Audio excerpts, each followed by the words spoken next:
नमस्कार किसान साथियों। आज की वीडियो में हम जानेंगे गेहूं की फसल में हमें बोरोन खाद का इस्तेमाल किस समय करना चाहिए, कौन सा बोरोन हमें डालना चाहिए, कितनी मात्रा में हमें बोरोन खाद का इस्तेमाल करना चाहिए, बोरोन डालते समय हमें कौन कौन सी सावधानियां बरतनी चाहिए और बोरोन खाद के साथ जब हम प्रयोग करते हैं बोरोन तो उसके साथ में हमें कौन कौन सी अन्य खादों का इस्तेमाल करना चाहिए जिससे हमें ज़्यादा लाभ मिल सके। तो आज की वीडियो में हम बोरोन के बारे में संपूर्ण जानकारी देंगे। इसके साथ साथ हम ये भी बताएंगे कि बोरोन के अलावा इस समय आपको कौन सी चीज़ों का इस्तेमाल करना है जिससे आप गेहूं में पैदावार बढ़ा सकें। कुल मिला के गेहूं में पैदावार अगर आप बढ़ाना चाहते हैं तो आज की मेरी वीडियो पूरी ज़रूर देखिएगा। बहुत ही यूजफुल, बहुत ही अच्छी जानकारी आज की वीडियो में आप सभी को मिलने वाली है। चैनल पे अगर नए हैं या पुराने हैं लेकिन अभी तक आपने अगर एसआरजे खेती चैनल को सब्सक्राइब नहीं किया है तो सबसे पहले चैनल सब्सक्राइब करके बेल आइकन दबाना मत भूलिएगा। वीडियो को लाइक शेयर करना मत भूलिएगा। चलिए आपका ज़्यादा समय नहीं लेते हैं, वीडियो को स्टार्ट करते हैं। सबसे पहले हम बोरोन के बारे में जानेंगे, उसके बाद में हम कुछ अन्य बातों को भी आपको बताएंगे। तो अगर हम जानें कि बोरोन आखिर हमें अपने गेहूं की खेत में क्यों डालना चाहिए, इससे क्या लाभ होता है, तो वैसे तो बोरोन के बहुत सारे कार्य होते हैं।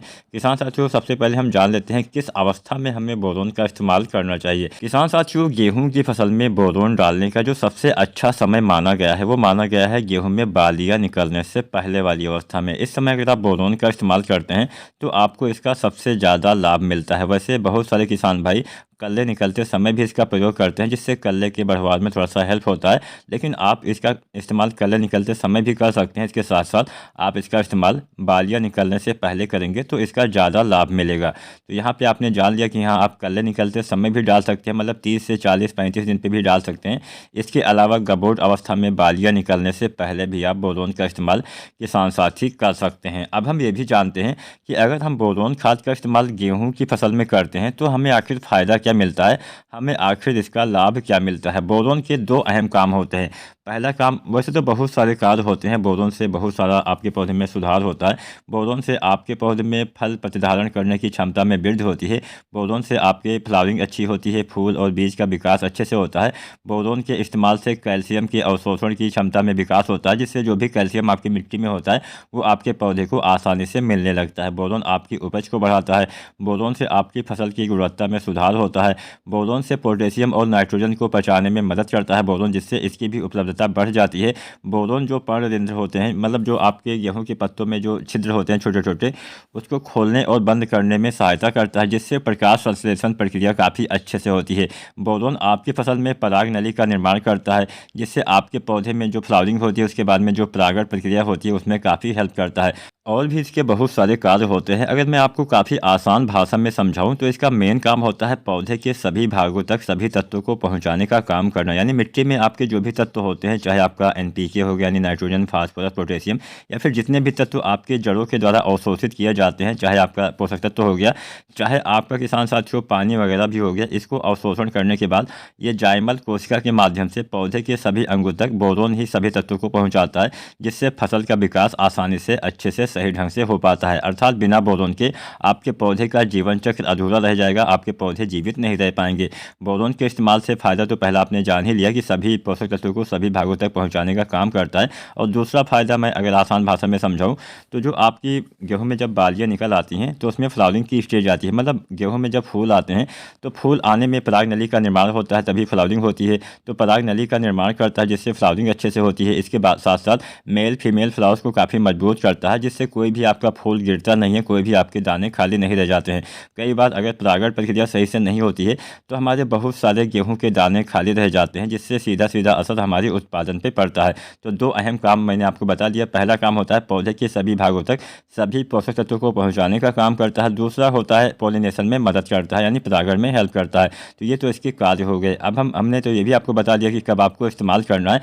अब हम ये भी जान लेते हैं आखिर हमें कितनी मात्रा में और कौन सा बोरोन यूज करना चाहिए। किसान साथियों, गेहूं में अगर आप बोरोन का इस्तेमाल करते हैं तो जो 20% वाला बोरोन आता है, जो आपको आसानी से बड़ी बड़ी कंपनियां, अच्छी कंपनियों के मिल जाते हैं, कोई भी जो आपकी भरोसेमंद हो उसका आप ले सकते हैं, तो 20% वाला बोरोन आपको डालना है और इसकी अधिक मात्रा का इस्तेमाल नहीं करना है। 100 से 150 ग्राम मात्रा ही डालिएगा। बहुत ज़्यादा मात्रा में अगर आप बोरोन का इस्तेमाल कर देते हैं, मतलब कोई भी चीज़ अगर आप ज़्यादा मात्रा में इस्तेमाल करेंगे किसी भी फसल में तो हमेशा फ़ायदा नहीं मिलेगा, नुकसान मिलेगा। तो ना ही बहुत ज़्यादा मात्रा में आपको यूज़ करना है, ना ही बहुत कम मात्रा में। मतलब कोई भी चीज़ अगर आप आवश्यकता से अधिक मात्रा में डालेंगे तो नुकसान होगा, आवश्यकता से कम मात्रा में डालेंगे तो फ़ायदा उसका नहीं मिल पाएगा। तो इसलिए 100 से 150 ग्राम मात्रा आपके गेहूं के खेत के लिए पर्याप्त होती है। इसका आपको छिड़काव करना होता है, स्प्रे विधि से इसको डालना होता है। स्प्रे विधि से डालते हैं तो काफ़ी जल्दी इसका असर हो जाता है।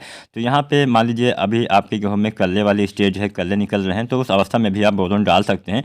तो वहाँ पे भी आपको 100 से 150 ग्राम मात्रा डालनी है। अगर आपकी फसल में अभी बालियाँ निकलने वाली है, गबोट अवस्था है, तो भी आप 100 से 150 ग्राम प्रति एकड़ के हिसाब से बोरोन खाद का इस्तेमाल किसान भाई कर सकते हैं। गबोट अवस्था में डालना होता है, बालियाँ बनते समय डालना होता है। अब हम ये भी जान लेते हैं कि जब हम बोरोन खाद का इस्तेमाल करते हैं तो इस अवस्था में हमें और कौन सी अन्य खादों का इस्तेमाल करना चाहिए जिससे हमें किसान साथियों ज़्यादा लाभ मिल सके। तो अगर आपकी फसल अभी मान के चलिए 60 से 65, 70 या फिर 75 दिन की होने वाली होगी, तो सबसे पहले तो आपको गेहूं में तीसरा पानी लगा देना है। तीसरा पानी हम लगभग 65 से 70 या 75 दिन तक लगा देते हैं। उसके बाद में कई बार हमने देखा है कि इस अवस्था में भी पीलापन रह जाता है। तो यहाँ पे पीलापन आपको नहीं होने देना है। पीलापन दूर करने के लिए 1 से 2 kg आपको दानेदार यूरिया का स्प्रे कर देना है। साथ में आप चाहें तो जिंक भी डाल सकते हैं। अगर आपने अभी तक जिंक का इस्तेमाल नहीं किया है तो जो 33% वाली जिंक आती है, इसकी आपको 750 ग्राम मात्रा प्रति एकड़ के हिसाब से यूज कर देना है। साथ में 1 से 2 kg यूरिया डाल दीजिएगा तो आपकी फसल में पीलापन दूर हो जाएगा। उसके बाद में गबोट अवस्था आ जाती है। गबोट अवस्था मान के चलिए 75 से 80, 85 या 90 दिन तक आ जाती है। तो इस अवस्था में मतलब बालियाँ निकलने से पहले वाली अवस्था में, बालियाँ बनते समय वाली अवस्था में आपको बोरोन डाल देना है। बोरोन 20% वाला 100 ग्राम या 150 ग्राम। और इसके साथ में इसी अवस्था में आपको डालना है NPK आता है जो 05234। अब जब आप बोरोन के साथ में यह NPK डाल देते हैं तो काफ़ी बढ़िया, काफ़ी ज़्यादा, काफ़ी दोगुना लाभ आपको मिलता है। NPK 05234 में जैसा कि आपको पता ही होगा 52% फास्फोरस पाया जाता है और 34% पोटेशियम पाया जाता है। यहाँ पे जो फास्फोरस का काम होता है वो पौधे के बालियों के विकास में सहायता करता है। यहाँ पे जो भी खाद्य पदार्थ बनता है वो फास्फोरस का मेन काम तो आप जानते ही होंगे, जड़ों के विकास में सहायता करता है। लेकिन जब आप इसका इस्तेमाल गबोट अवस्था में करते हैं तो बालियों तक जो भी तत्व पहुँचता है उसको वहाँ तक पहुँचाने में काफ़ी मदद करता है। यहाँ पर एक ट्रांसपोर्ट का काम फास्फोरस आपका करने वाला है। इसमें जो पोटेशियम होता है, पोटेशियम भी बहुत सारे कार्य करता है। 34% पोटेशियम पाया जाता है NPK 05234 में। तो पोटेशियम आपकी फसल में जो बालियाँ बनती हैं तो बालियों की लंबाई बढ़ाता है, बालियों की मोटाई बढ़ाता है, बालियों में दानों की संख्या में वृद्धि करता है। कुल मिला के बालियों के विकास में सहायता करता है। इसके साथ साथ आपकी फसल के तने को भी मजबूत करता है। कई बार हमारी फसलें गिर जाती है तो हो सकता है पोटेशियम की वजह से भी ये आपकी फसल गिर जाती हो। तो फसल को गिरने से बचाने के लिए बस एक सावधानी आपको बरतनी होती है। आपने देखा होगा अक्सर जब गेहूं में बालियां निकल आती हैं उसके बाद में हमारी फसलों पे थोड़ा सा ज़्यादा भार हो जाता है। और इस अवस्था में अगर आपको सिंचाई करनी है, मतलब बालियां निकलने के बाद अगर आप सिंचाई करें तो हमेशा शाम के समय आपको सिंचाई करनी चाहिए या फिर जब हवा तेज़ न चल रही हो उस अवस्था में सिंचाई करना चाहिए। और बालियाँ निकलने के बाद में आपको बहुत ज़्यादा मात्रा में पानी खेत में भरना नहीं चाहिए। अगर ज़्यादा मात्रा में खेत में पानी भरा रहेगा, थोड़ी सी भी हवा चलेगी तो आपकी फसल गिर सकती है। अब जब कोई भी फसलें गिर जाती है तो हमें किसान साथियों को काफ़ी ज़्यादा नुकसान हो जाता है, हमें बहुत ज़्यादा मतलब नुकसान हो जाता है। तो यहाँ पे हमेशा शाम को सिंचाई करनी है और अंतिम पानी आपको हल्का लगाना होता है। अंतिम पानी हमेशा आपको कम मात्रा में लगाना चाहिए। गेहूं में पहली सिंचाई और आखिरी सिंचाई आपको कम मात्रा में करनी होती है, मतलब बहुत ज़्यादा पानी भरना नहीं होता है। तो हम बात कर रहे थे NPK 05234 के बारे में।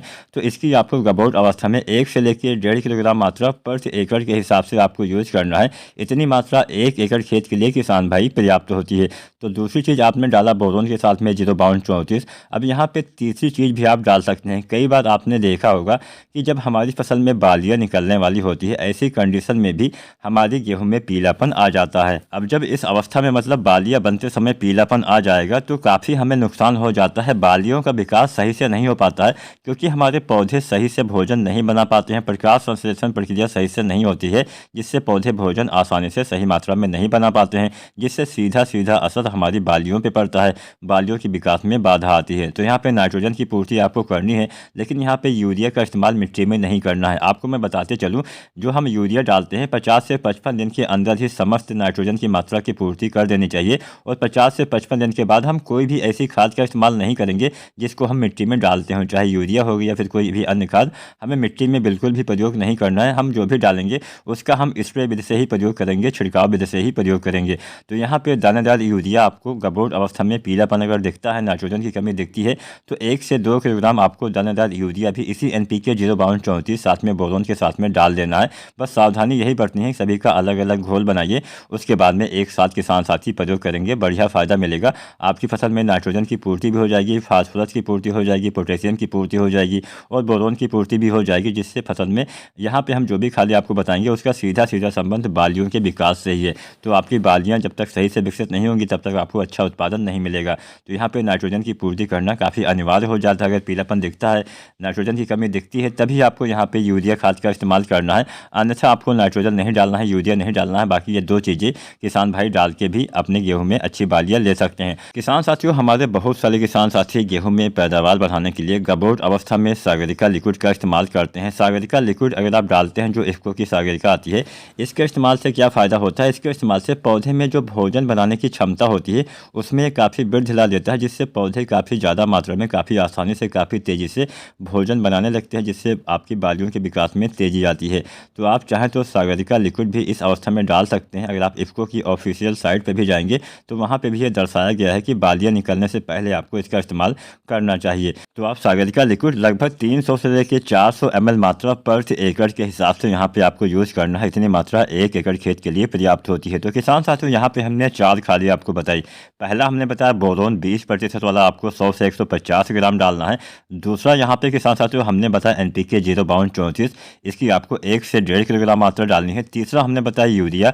अब यूरिया का इस्तेमाल तभी करिएगा जब नाइट्रोजन की कमी हो, पत्तों में पीलापन दिखे, तो यूरिया 1 से 2 किलोग्राम आपको डालना है।